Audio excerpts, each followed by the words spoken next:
Bueno, significa multiplicar la vocación en diferentes actividades, fundamentalmente, porque en realidad todo parte de la base de el hecho en sí de educar, pero el hecho de educar se da en un contexto que exige un sinfín de otras actividades, que la contención familiar, porque en esto no nos tenemos que equivocar, no podemos decir que solamente esta otra actividad sucede en los barrios pobres.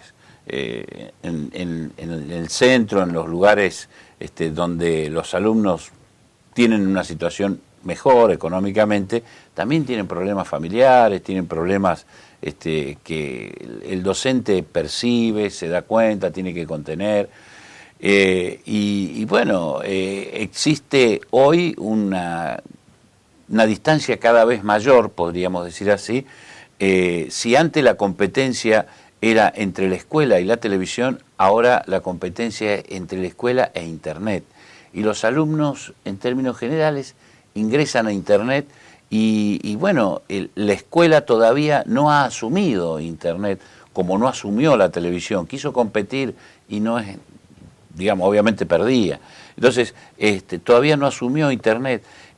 Recién, ahora, tímidamente, en la formación docente se tiene en cuenta esta nueva tecnología y esta posibilidad. Entonces, obviamente la escuela queda, por ejemplo, que hablábamos hace poquito tiempo, con que educación sexual integral en la escuela. Y el docente que tiene sus dificultades, es decir, es un autodidacta en el tema, pero se forma, se preocupa, se capacita y empieza a enseñar valores de la sexualidad integral, que es perfecto, aplauso para eso, pero mientras tanto se encuentra que en la televisión, para vender cualquier cosa, desde un auto a un alfiler, tiene que haber una cola perfecta, y se la muestra más a la cola que al alfiler o al auto, y que en Internet ni hablemos.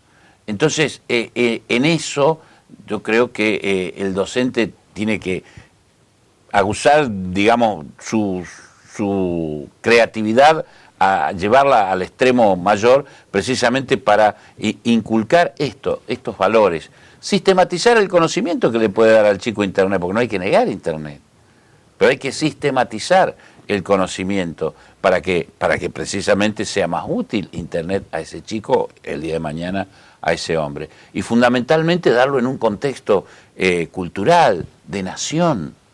Es decir, nosotros estamos en medio de una globalización, pero el docente fundamentalmente tiene que partir de la base de una cultura nacional, que no significa encerrarse en la aldea para no ver el mundo, significa tener identidad. Y para tener identidad hay que conocer los valores esenciales que hacen a nuestra cultura, que se van transformando, que se van mejorando, que va progresando, pero que necesitamos fundamentalmente una base cultural esencial. A mí me gusta definir, copiando de un maestro, a la educación como la reflexión crítica de la cultura espontánea de los pueblos. Y esa reflexión crítica, ahí, en la reflexión crítica, se da el acto de educar más perfecto, obviamente individual, ¿no? Pero y lo importante es eso, asumir que yo frente a la vida tengo que ser crítico. Tengo que ser crítico frente a los medios de comunicación, tengo que ser crítico frente a los libros, tengo que ser crítico frente a mis maestros, frente al sistema, tengo que ser crítico. No puedo ser oveja que me arrastran. Los padres participamos, me incluyo, ¿no? Participamos mucho en los primeros grados, en el jardín, el primer día de clase, las primeras notas, los padres participamos mucho, pero después desaparecemos y queda reducida la participación a controlar si hace o no la tarea y alguna fiestita si sale o algún acontecimiento, en fin. Y lamentablemente esto tiene que ver mucho con que, bueno, el sistema educativo, Sarmiento, que generó un sistema educativo, todavía está vigente en muchos aspectos del actual sistema educativo. Entonces, precisamente en aquel entonces los padres no tenían mucha participación. Fundamentalmente era el Estado que se hacía cargo de impartir una educación igualitaria para todos, para precisamente promover a los que no tenían. Y de alguna forma, también siguiendo un proyecto político de país, darle una identidad a ese ciudadano o a ese futuro ciudadano. Bien, no había mucha participación de los padres en ese esquema. Y en la actualidad, un poco porque los padres estamos en otro porque que no tenemos tiempo, que las urgencias, en fin, la escuela no tiene mucha apertura. Sí se convoca a los padres sistemáticamente, se los convoca, pero la cosa todavía no está resuelta. Un poco por un lado, otro poco por el otro, pero la realidad es que no hay mucha participación de los padres. Yo diría que no tanto depende de que si es público o si es privado, como que en qué situación social se encuentra esa escuela, ¿no? Es decir, no hay diferencia en San Agustín, del barrio San Agustín, si la escuela es pública o privada, ¿no? No hay mayor diferencia ahí. Sí creo que hay una situación diferente si hablamos de una escuela del centro con relación a una escuela de la zona suburbana. Y bueno, es que es mucho más difícil educar y el apoyo que requeriría ese docente en una zona suburbana o marginal sería mucho mayor y no lo tiene. Y no lo tiene de nadie. No es que no lo tenga de los padres, no es que no lo tenga de la directora o del ministerio. Es decir, hay situaciones realmente muy complicadas que, esto dicho por docentes que terminamos dialogando de situaciones particulares, pero que hacen a un número significativo, docentes que se cansan de una situación de tal conflictividad que dice, bueno, cuando me salga un reemplazo en el centro, me voy al centro.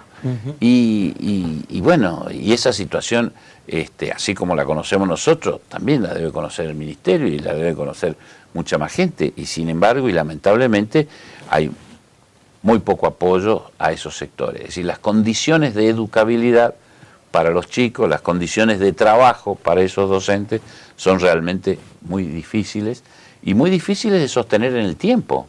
Hay docentes, todos los docentes dejan la vida en el trabajo de educar, ¿no? El monumento al docente simboliza en esa entrega del cuerpo sólido, un sector se entrega al alumno, en todos lados, pero en la zona marginal la situación es mucho más costosa, la situación es mucho más pesada para el docente porque precisamente requiere mucho más, ese sector requiere mucho más y en realidad el Estado debería contemplar esta situación.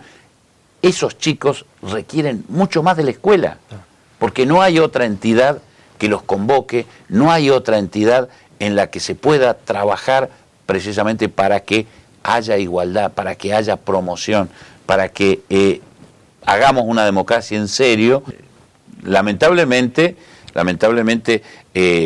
vuelvo a repetir, el desarrollo de la ciudad hace que las escuelas del centro estén mejor que las de la periferia y las escuelas de la ciudad estén mejor que las escuelas de las zonas rurales y las escuelas de las zonas rurales más ricas están mejor que las escuelas de las zonas rurales más postergadas del norte, en fin. El norte pobre. El norte pobre. Y bueno, es la verdad, es decir, no estamos descubriendo nada y lamentablemente la importancia de que en esos lugares más postergados exista una escuela que realmente sea un punto firme de promoción de esa zona, sería la acción del Estado. Y muchas veces no está.